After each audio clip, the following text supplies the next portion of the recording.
పూర్వం ఒక ఆవు ఆడవాళ్ళందరికీ శాపం ఇచ్చిందని మీకు తెలుసా?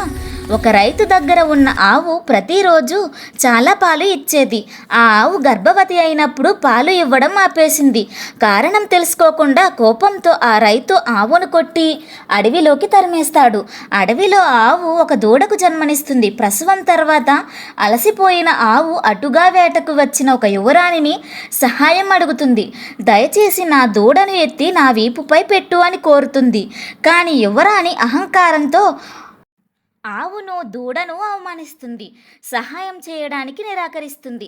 దీంతో బాధపడి కోపించిన ఆవు యువరాణిని ఇలా శపిస్తుంది: నువ్వు నా బాధను అవమానించావు, అందుకే ఇకపై ఆడవారు ప్రసవ సమయంలో నాకన్నా 100 రెట్లు ఎక్కువ బాధపడతారు.